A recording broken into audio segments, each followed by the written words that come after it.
Okay, we're on Chofim and base, I think 4 lines from the bottom. So the Gemara has a series of potential Kavachomers to learn different dinim that don't appear to be the case, and we explain why these dinim are not in fact derived from halacha, which gives us a better understanding of the unique qualities of every single din regarding Nizikin, when Shane and Regal applies, when Kevin applies, and which Rishus, how much is paid, etc.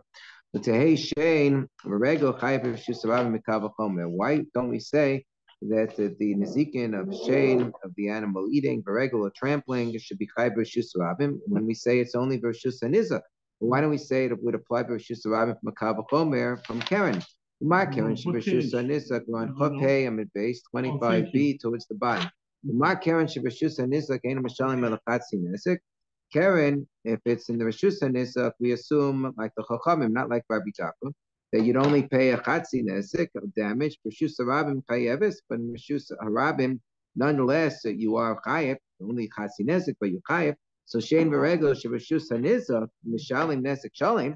So Shein V'Regel, where there's a higher payment that is in the Rishus HaNizak, when the damage is in the property of the victim, then a full Nezek Shalim is paid. So ain't a din Rishus HaRabim Chayev. So wouldn't it follow Rishus HaRabim that Shein V'Regel should also be Chayev as a Kavachomer? So when Rafat Pasuk says no, when it comes to Shein V'Regel, it has to be damage that occurs at B'stei Acher. It has to be the victim's property, below Rishus HaRabim, and not the public thoroughfare. Midei Kulei coming on the top of Chofav Aleph.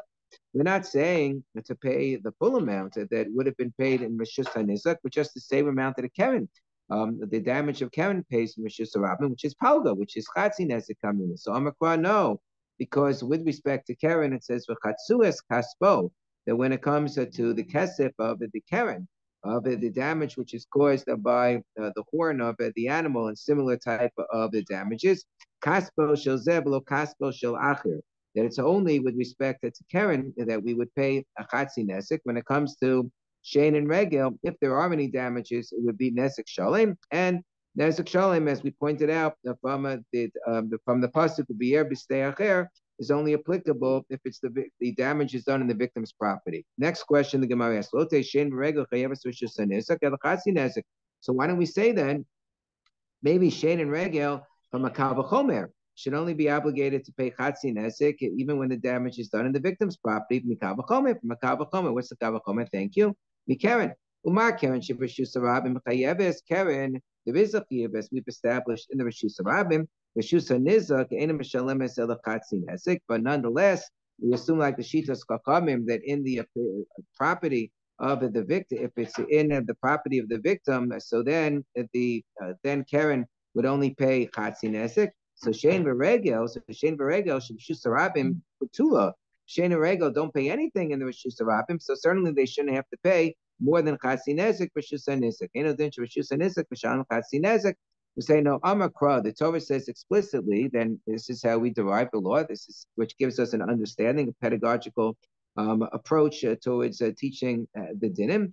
Yishalem. It says that with respect to the Shein V'Regel. Ubiyer b'stei acher meitav sadeo meitav kamo yishalem. Yishalem has the connotation of tashlumin ma'alya, a full-fledged compensation, which would be only nezek shalem. Next question the Gemara poses: Lo teiken Rishus HaRabim chayim mitav. Why don't we say we're assuming all along the Karen in the Rishus HaRabim, the damage of Karen, an irregular sort of damage of the goring of the ox and so forth. When it takes place with Rishus HaRabim, we're assuming that it's chayiv, but maybe it's not chayiv. Mikavachomer, Mashein V'Regel Shebashus HaNizak, Mashein V'Regel. When the damage takes place in the property of the victim, so then the owner of the animals pays a nezek shalem, a full nezek for Rishus HaRabim Petua. But in the Rishus HaRabim, it's not B'stei Acher, so Shein V'Regel and Patu altogether. So then it should follow the Kevin Rishus HaNizak. The Rishus HaNizak, Kevin only pays, we assume, a Chatzi Nezek. So Eino Din Rishus HaRabim Petua. So then maybe for sure Kavachomer, since you pay less in the Rishus HaNizak, so you also for sure should have to pay nothing in the Rishus HaRabim, just like Shein V'Regel. So I'm Rabbi Yochanan. So Rabbi Yochanan says no.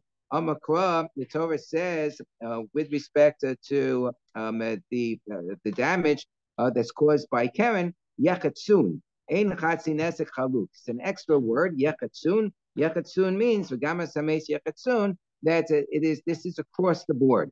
Across the board, we say not only v'chatzuas kaspo, but we also say v'gama sames yechatsun, that whenever there is a payment of the damage of Karen, there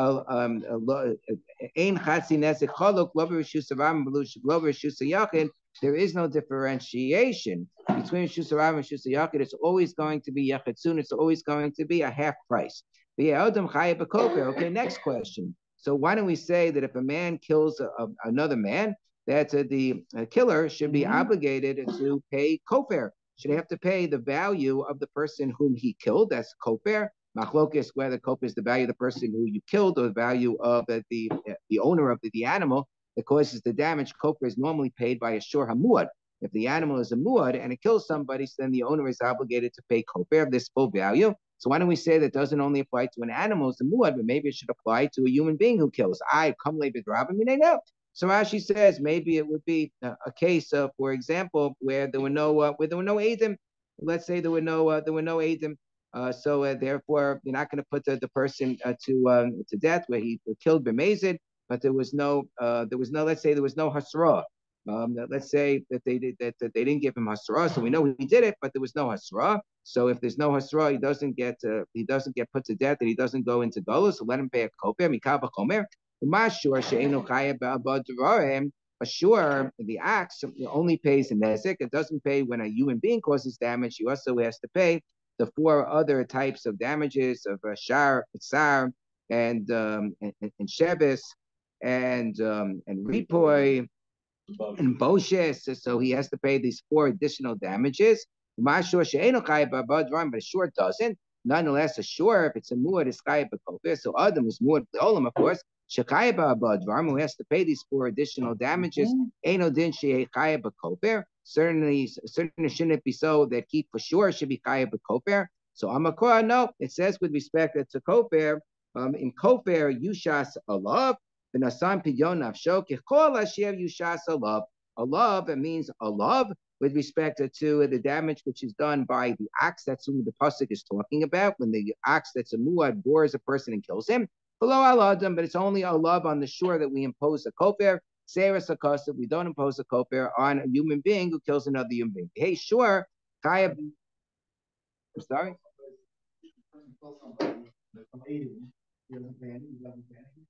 So he would not pay. He would not pay kofar. That's correct. That's correct. Well, if there's no Adam, we can't be mechayiv him anyway. So Rashi puts it differently. There's no right. He says there's no hasra. That would be correct. Yeah.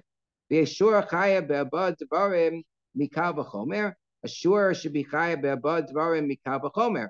Ma adam she'enu chayav b'kofer chayav be'abad dvarim. Say that an act should be obligated to pay all of these additional things of tsar and ripoy and boshes and shevis. Because ma adam she'enu chayav b'kofer chayav be'abad dvarim. A human being is not obligated, as we just established, pay kofar, but he's obligated to pay these additional four types of damages. Sure, shekayah b'kofar, it shouldn't be a kabel chomer. Eno din shekayah be'abad dvarim. So Amakar, no, because it says with respect to the payment of these additional damages for ish kitain mumba miso, Amakar ish ba miso, below shore ba miso, that it's only when it is an ish, a human being, that causes damage to somebody else, either himself to his a human being causes damage to somebody else, so he has to pay these four additional things. Below shore ba miso, and not an ox when an ox causes damage to a human being. Ibailu. Regel shedarsa al gabe tinok b'chatzim anisak ma'u shetashalim koper. What if it's not a case of keren per se? It's not a shor hamuad who's goring somebody, but it's an animal that's trampling in the nizaks, the victim's property, and he tramples, unfortunately, upon an infant who's walking or who's just crawling around in the property, and the infant tragically is killed. So, is there a payment of koper through the nezik of regel or not? Maybe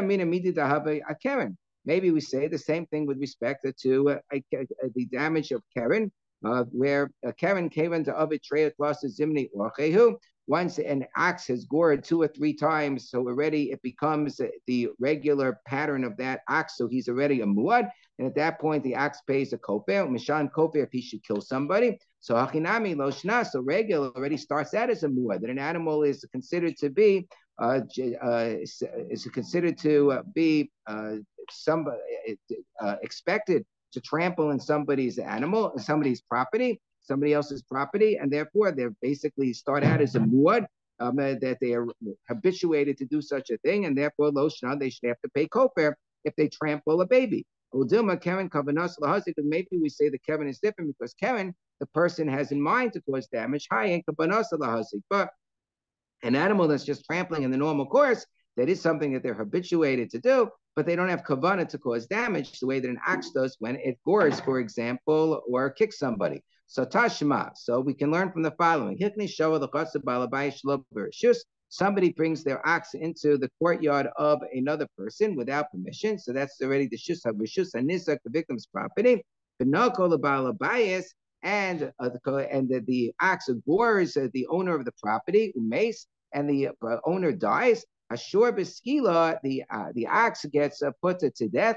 Uba'alav, and the owner of the ox, it doesn't matter in this particular case whether the ox is a muad or even if the ox is a tam. It has not done this sort of thing before. Bein tam, bein muad, mishalim kofer shalem. Either way, if it is the reshus hanizak, it is the victim's property where the goring took place. So then kofer is going to be paid no matter what. Zibe Rabbi Tarfon.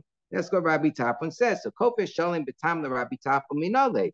Where did Rabbi Tarfon get this idea that a full kofer would have to be paid by an ox, even though the ox is only a tam? If it is the Rishus Hanizak, if it would be the Rishus Harabim, then the ox would have to be a muad. So La Mishum the Savalek Rabbi Yossi Agludi, it must be that number one, he holds like Rabbi Yossi, Ha Gilili, the Amar Tam Mishalim Chatzi Kofer Rishus Harabim, who says that a tam would pay Chatzi Kofer in the Rishus Harabim. That a muad pays full kofer, but a tam pays Chatzi Kofer, pays and doesn't pay nothing if the tam should gore somebody and kill the person. But Rabbi Yosef Lidi says that a tam would pay Chatzi Kofer. So then Rabbi Tarfon has a convenient Kal V'chomer. The Kal V'chomer, however, would depend upon the assumption that with respect to regel, if you had regel in the Rishus HaNizak that caused the person to die, you would pay Nezek Shalom. What would the Kal V'chomer be? The Kal V'chomer mi regel. The Kal V'chomer, the Gemara doesn't elaborate, but it would go like this. That with respect to, let's say, Shein Beregel, they are completely putter if they cause damage in the Rishus Harabim, but in a Rishus HaNizak, they would pay Kofer Shalem for killing a baby. So Karen, when the Rishus Harabim, you would pay Chatzi Kofer. So Kal V'chomer, if it would be the Rishus HaNizak, since in the Rishus Harabim, there's already paying more Kofer than the Shein Beregel would pay in the Rishus Harabim, it would certainly have to pay a Kofer Shalem in Rishus HaNizak, since even Shein Beregel would pay Kofer Shalem if it caused a person's death in the Rishus HaNizak. So Amma Ika Kofer Beregel. Learn Dayo. What would the Dayo? The Dayo is exactly this. It would be Kofer Shalem, just like there would be Kofer Shalem that would be paid by Shein Beregel in the Rishus HaNizak. So he's not saying you would have to pay 2 times Kofer. He's saying the same Kofer Shalem would have to be paid with respect to the short time in the Rishus HaNizak. So that's not so right. So it's not a problem of Dayo, right? So Amar Rabbi Shimi, right, for Karen, even though it's only a short time in the Rishus HaNizak, we're learning from the Kal V'chomer from Shein that you would pay Kofer Shalem for the damage that would be done to kill somebody in the Rishus HaNizak, okay? But he's assuming, to make that Kal V'chomer, he's obviously assuming that you would pay Kofer Shalem for regel that killed somebody in the Rishus HaNizak. So Amar Shimi min Harda, Shimi Harda says, no, it could be the Kal V'chomer is not from Kofer at all. The Kal V'chomer is just from the fact that we see that you pay extra nezik with respect to a Shein Beregel in the Rishus HaNizak than what you would pay in the Rishus Harabim. Tanim in Ezekin the regel ma'isilo. It's learning from Ezekin of regel. So because in the Ezekin of regel we see that there's no payment in the Rishus Harabim, and yet nonetheless in the Rishus Hayaka you pay Nezek Shalem. So therefore, in the case of Kofer, where for the Karen you'd pay Chatzi Kofer in Rishus Harabim, Kal V'chomer you should have to pay Kofer Shalem in the Rishus HaNizak. But if I'm learning from Nezek, I can't really learn from Nezek to Kofer, says the Gemara. That would not have been a good Kal V'chomer if that would have been what Rabbi Tarfon meant. Because you can ask the Kasha, Malan Ezekin deregel sheken yeshno be'esh. With respect to nizikin, so nizikin applies even if the damage is done with fire, there will be an obligation to pay nezik, but there's no obligation to pay kofer if somebody is killed based on a fire that you set. That's something which is derived earlier on in the Gemara and Daf Yomi. So we say, okay, well, nizikin wouldn't apply. The nezik of Aish wouldn't apply to tamun, to something which is hidden in a haystack that is consumed by fire. That's an exception to that nezik. Mitamun, so learn from tamun. No, tamun. But the nezik of tamun, if you cause damage to something which is hidden in a haystack, so sheken yeshno babur, so that would be applicable. Let's say that there was something which was hidden that fell into a bore. Like let's say you have a bag that falls into a pit, and inside of the bag is a goat. So that's the example that Rashi gives. So you would be chayav for tamun when it comes to the nezik of a bore, and therefore that is still something that is special with respect to nezik that doesn't apply to kofer. So we say mikalim, so derived from kalim. So because kalim is not something for which there would be liability if a person's utensils would fall into a pit. So we have kamor below kalim, right? So mala kalim sheyeshnan be'esh. You say no, but kalim, if you had fire that consumed utensils, so then a person would be chayav. So therefore, that's something which is different because kofer doesn't apply to fire. So why don't we say mikalim tumunim? From utensils that are hidden, because if they're hidden, so then if they're excluded from the nezik of war and they're excluded from the nezik of fire. So we say no, but ma'ala kelim tmunim sheyeshnan be'adam, but they still are. One would still be liable if a human being caused the damage to by trampling. Let's say utensils that were hidden in a haystack. So an adam would be chayav. And therefore, we see that this is something which is applicable to nezik, but it's not applicable to. So things that are applicable to nezik would not be applicable to kofer. Elalav shma mina bikofer deregel ma'asila. Rather, the only way that the kal v'chomer makes sense for Rabbi Tarfon is if he's deriving the law of kofer from another case of kofer, and not deriving the laws of kofer from a case of nezik, because nezik can apply to fire and so forth. And to niske adam that would not be applicable. So therefore, mikofer the regel ma'asila, we must be deriving only from the kofer of regel. So says so Amalei Rabacham Shmamina. So Amalei Rabacham Difti the Rabina. So Rabacham Difti says, I have another perfect proof that Rabbi Tarfon needed to be working with the assumption that there's such a thing as paying kofer for niske shein and regel in the reshus of the nizik. Hakinami mistaba dika kofer beregel disaka daitik leka kofer beregel. Because if in fact he would have been deriving his kal v'chomer just from the fact that shein beregel pay extra nezik, pay nezik sholem, not kofer sholem, but nezik sholem in the reshus of nizik and pay nothing in the reshus of rabim, you couldn't possibly derive from nizikin to kofer based on this very rule. Because you have an obvious kasha that kind of sort of obviates all the other kashas or overwhelms them. Lifok malan nizikin deregel sheken yeshnan beregel. That the nizikin of regel is something which applies to regel as opposed to kofer, which does not apply to regel, because if you're going to work with the assumption that there is no din of kofer for the nezik of regel, if an animal tramples a baby in the reshus hanizak, so then how can I possibly derive from the laws of nizak to laws of kofer when the laws of nezik of regel don't apply to kofer altogether? The lav shmaminam b'kofer de regel ma'asila. Rather, the kavachomer Rabbi Tarfon to learn that a tam pays nezik and the reshus nizik from regel must be because regel does pay kofer sholem in the reshus nizik, and therefore it makes sense the tam in kavachomer should also have to pay kofer sholem in the reshus nizik. Amakika kofer beregel shma mina, and in fact that is assumed to be the halakha that there would be kofer regel in the event that the regel of the animal trampled the baby in the reshus nizik, so the owner would have to pay kofer. That brings us to the Mishnah. So Adam Muad, the Olam famous Mishnah, which is that a human being is always a muad. So unlike an animal that has to gore 3 times to become a muad, a man is always muad and always has to pay nesek shalem. So it doesn't matter. Bein shogeg ben mazid, whether I harm you intentionally or unintentionally, bein er ben yashin, whether I'm awake or asleep. Either way, no matter what, a person is always going to be chayiv. There's a big machlokus whether a person is chayiv even for onus gomor. Tosfos assumes that for onus gomor, if it would be an absolute 100% onus, a person would be patur, and the Ramban disagrees. So Sian says a person is always chayiv. If a person blinded the eye of his fellow, or he broke a person's utensils, mishalim nezek shalem, he has to pay nezek shalem. Okay, so even though these things are done completely b'shogeg, these are examples. It says the Gemara Ketani Simeis. An example of onis gamor would be I go to sleep and there is nobody sleeping next to me at the time. Okay, and then somebody else decides that they're going to sleep next to me in the middle of the night. So my arm just happens to fly in the air while I'm sleeping, and would have had no idea that a person was there to like make sure that I distanced myself before I went to sleep because the person wasn't there beforehand, and I harm that person. My arm goes into that person while I'm asleep after that person decided to sleep next to me. So that would be an example of onus gomer. That's the example Yerushalmi gives. So Tosa says, so we see from here that onus gomer is pater, and Tosa says, no, we see that if the other guy is poshea, you are pater. Not that onus gomer is pater, you're pater because the other guy was poshea. Gemara says, Kitani, Sime. What about a case where a person is falling?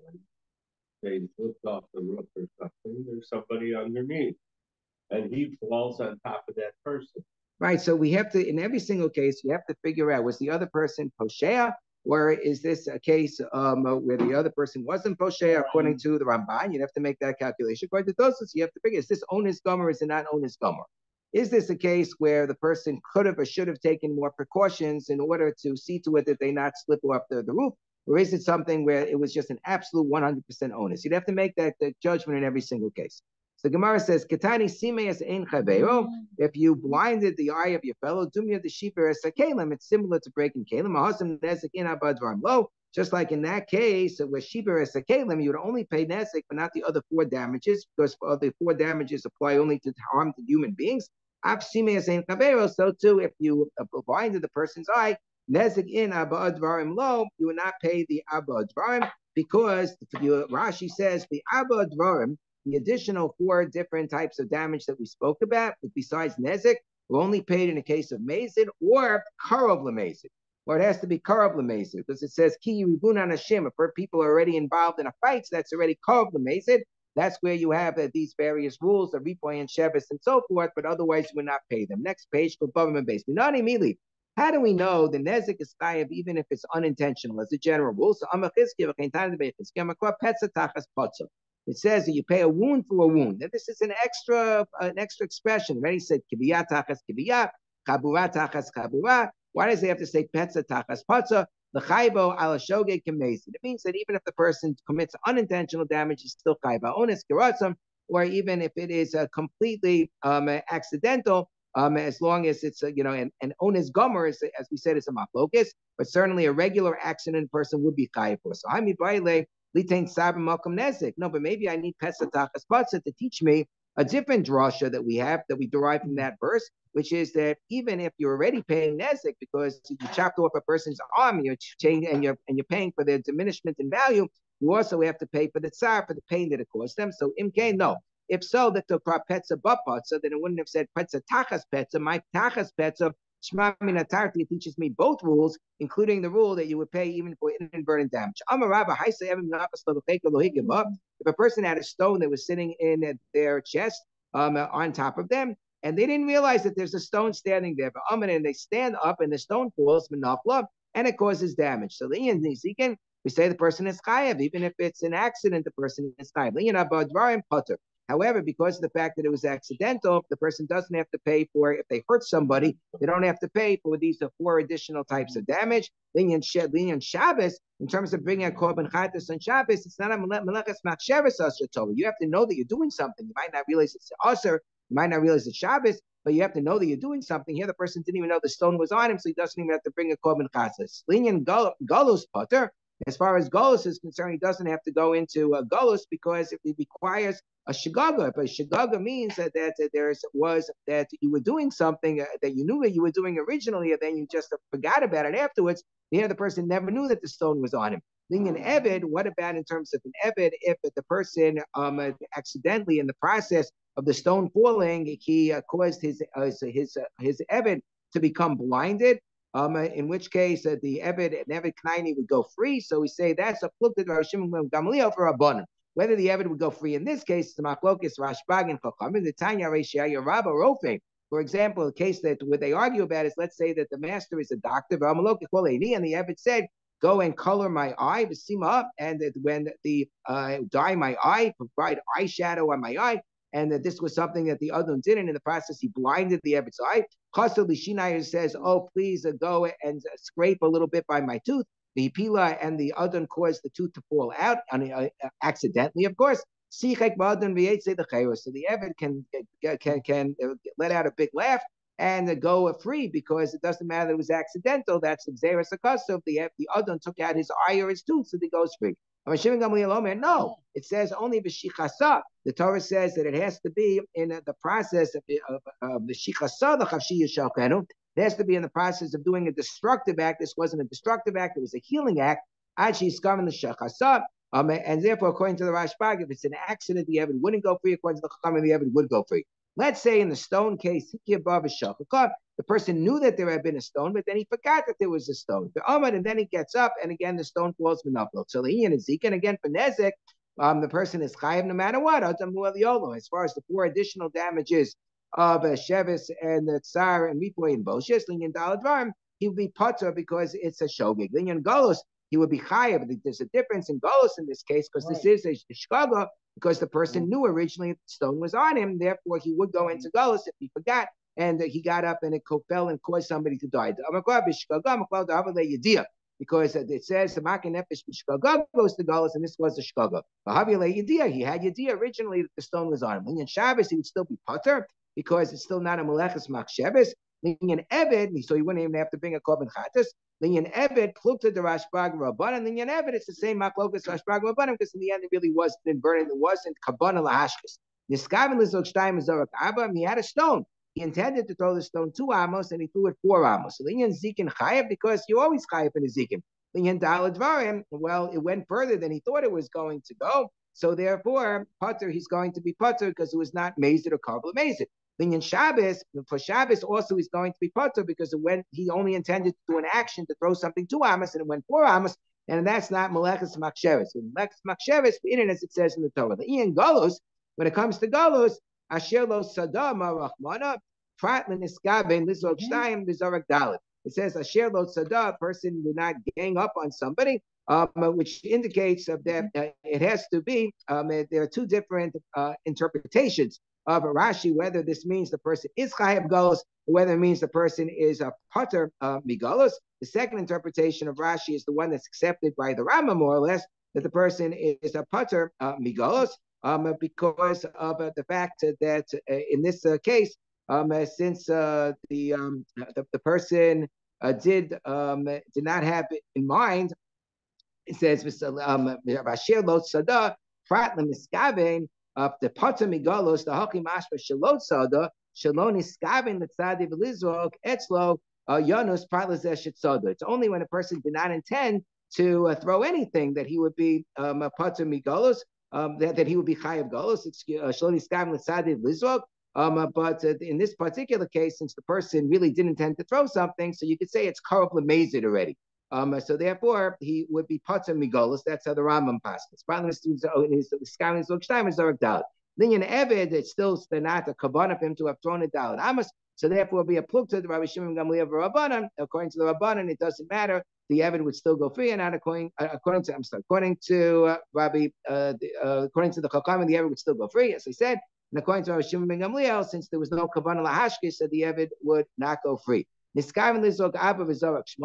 What if he intended to throw 4 amos and it went 8 amos? So 4 amos is already enough of a shear for Shabbos purposes, so it'll be enough kamina for Shabbos. So Linyan is Zikin same, then he's still chayiv no matter what. Linyan Dalad Ram is still potter because it went further than he intended. Linyan Shabbos, and when it comes to Shabbos, if the person says, well, wherever it falls, it falls. So then that's considered to be a malachas machsheves because he certainly had in mind that it was going to go at least 4 amos. So if he said wherever I want it to fall, so says Rashi that in such a case that is considered to be a malachas machsheves because either way, if it would fall 4 amos, he'd be chayiv. If it would fall 8 amos, he'd be chayiv. As far as Golos is concerned, so then we have the same lima that we had before. He certainly intended to throw something, so that's already called the way we're learning. And the same machlokas with respect to Evid, it was a different result than what he intended in terms of the amount of amos that the stone traveled. So according to according to the Chachamim, he would be chayav. The Evid would go free anyway. According to Rabbi Shimon Gamliel, no, because he didn't have the specific intention, and therefore the Evid would not go free. If you threw an utensil from the top of a roof, and then somebody else came along and broke the utensil before it fell to the ground, so the person who broke the utensil is going to be put to my time in manach to be recover because the kli was going to break anyway, so he just broke a broken kli. If you threw a kli from the top of a roof and there were underneath pillows and cushions, so it wasn't going to break, and then ba'achev is silkan, and somebody else comes along and takes away the pillows of the cushions before the kli falls to the ground, or kanam is silkan, or the person himself who threw it, kanam who silkan, the person who actually threw the kli, the utensil, takes away the pillows and cushions. He must have run down very, very quickly before the kli falls. So he's going to be putter because that's just the grama that he took away the pillows and the cushions. When the act of throwing the kli took place, it was not designated, it was not destined to a break because the pillows and cushions were there. So therefore, my time in it, the shadya psukim from sikmivsiki gire. At the time that he threw it, the arrows that he was throwing, so to speak, were not potent arrows. They were not going to cause the kli to break. And therefore, when he just took away the pillows, that's considered to be grama, so there's no chiyuv. Interesting.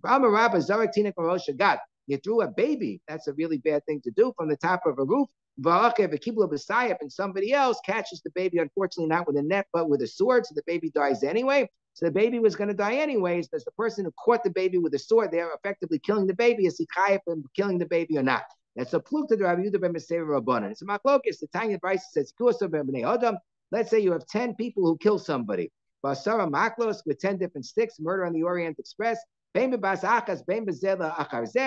they do it all at once or whether it's one after the other, kulam peturins. The Chachamim say they're all patur because of a person to be chayav, he has to do all the killing himself. Rabbi Yehuda ben Meseir says no. If it was all at once, maybe that's true. But if it was one after the other, the one who administered the final lethal blow is going to be chayav.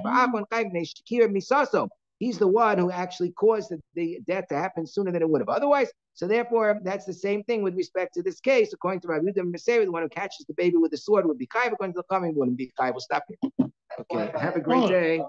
Yes.